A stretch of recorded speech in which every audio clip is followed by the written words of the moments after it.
Aquí te dice Milángel Atúa. Henry, felicidades. Acuérdese de ayudar a Carora, que bastante lo necesita, ya que no concretamos el triunfo completo. Falcón, uno de los pocos políticos que le dan lecciones de gestión y eficiencia a un cargo público a este gobierno. Adelante, Paola Contreras, dice por aquí. Ajá. Por aquí dice Ángel Peña también, saludos al gobernador Falcón. Saquia Montagna dice, ¿puede Falcón sustituir el liderazgo de Capriles? Lo digo porque recuperó 3 de los 9 municipios de Lara. Por aquí también otro.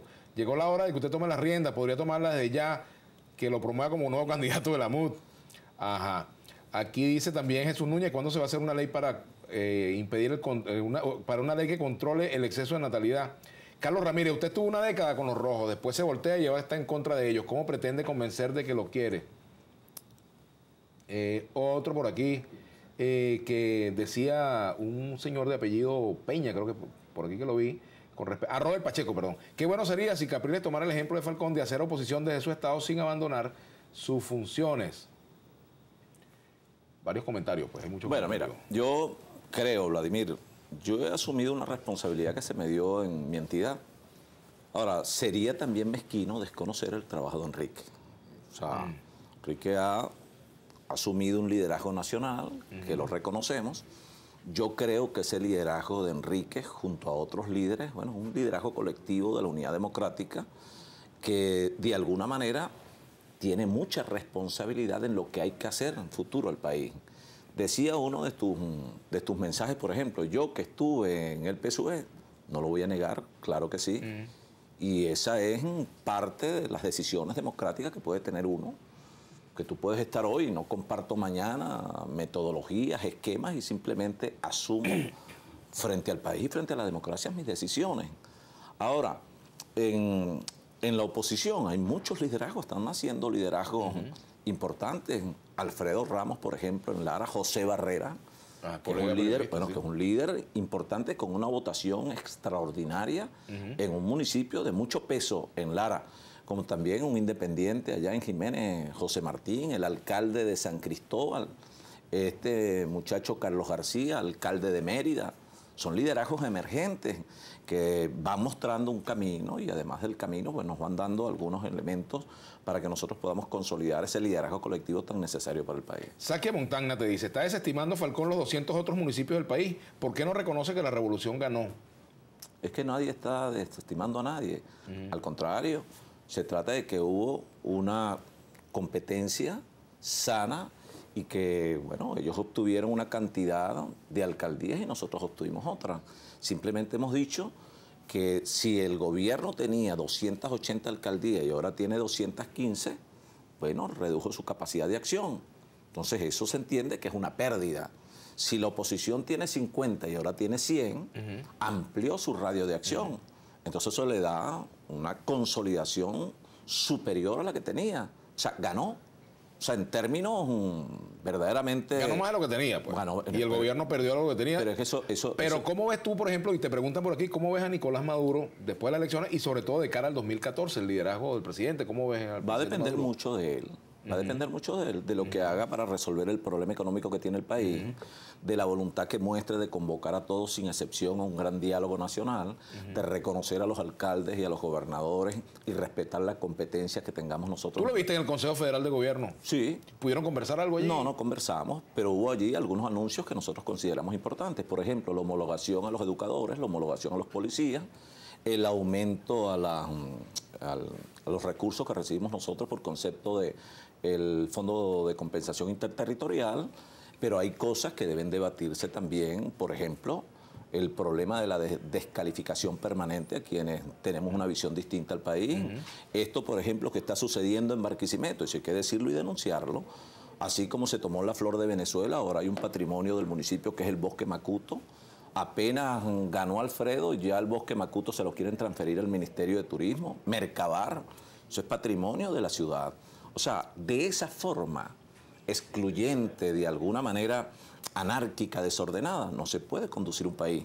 Ahora, yo hago el exhorto en mi condición de gobernador a que, por el contrario, más bien se busque conciliar posiciones, se reconozca el liderazgo de los nuevos ¿Te alcaldes. sentarías tú con el presidente Maduro a hablar de estos temas? Pero pues, no solamente con el presidente, con quien sea. Y yo creo que en eso nos anima la voluntad, no solamente a mí, a todos los alcaldes y a todos los gobernadores. Mira, nadie está negado al diálogo. Por aquí te dice Alexis Ramírez Lara, si el pueblo le pide a Henry que en una primaria sea candidato a la presidencia, ¿lo haría? Yo creo, fíjate, esos son planteamientos, además de extemporáneos, bueno, que no están planteados en los actuales momentos. Yo creo que lo que tenemos por delante es una crisis que nos obliga a ser no solo más creativos, sino también a plantarnos frente al país, a aportar soluciones concretas para que no siga el deterioro social que se vive en Venezuela. Por aquí hay más mensajes. Buenas tardes. ¿No cree que la oposición debe renovar mucho sus líderes? Renovar por completo, dice Luis Javier. Y por aquí también dice Maye. Dice Maye, ese que está ahí ahorita en tu programa va a ser el futuro presidente de Venezuela si Dios quiere. Aló chino con... Así se llama este tuitero, imagínate tú. Muy bueno el programa con el representante de Protinal, debe seguir inyectando gente del sector productivo. Baldo Alessi Vivona. Vladimir, la comparación electoral debe ser con las últimas elecciones para establecer el avance o el retroceso. Se refiere a las elecciones del mes de abril. Baldo Alessi, que es profesor universitario, ex dirigente político también, del MIR. Bueno, en todo caso es una revisión general. Tienes que comparar las elecciones de diciembre. En el caso nuestro, por ejemplo, en Lara, Miranda, Amazonas, allí hay 3 gobernaciones con unos resultados concretos y vamos a revisar los resultados ahora del proceso electoral municipal, las elecciones de abril, las elecciones de diciembre y después vamos a revisar el histórico general. Ajá. Aquí dice también Henry, que se llama, un tuitero que se llama Henry, dice, pregúntale al gobernador si está de acuerdo con el nuevo polo democrático, que no es oposición ni oficialista. No sé cuál es el nuevo polo democrático. Nosotros hemos venido, Vladimir, sosteniendo y en esto, bueno, estamos convencidos de que allí debe dirigirse un debate importante en el país.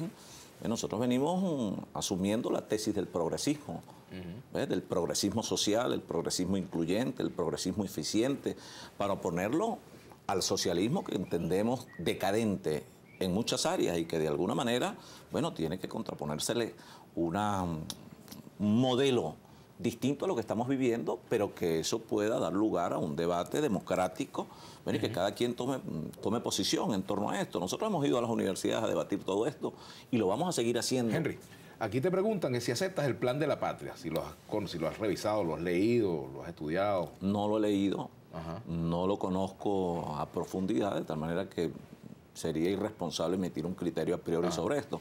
Ahora, si lo revisamos y eso está en correspondencia con lo que establece la Constitución, que es el proyecto de vida que nos dimos los venezolanos, perfecto, y que recoja además los principios establecidos en la Constitución en torno a la descentralización, que no solamente está recogido en la Constitución, sino que además en algunos instrumentos legislativos es básico para poder avanzar en el fortalecimiento de las regiones, especialmente de los gobiernos locales y regionales. Robert Pacheco, ahora resulta que 1 es más que 3. Si se hubiera aplicado lo del plebiscito, ¿ustedes ganarían con menos votos?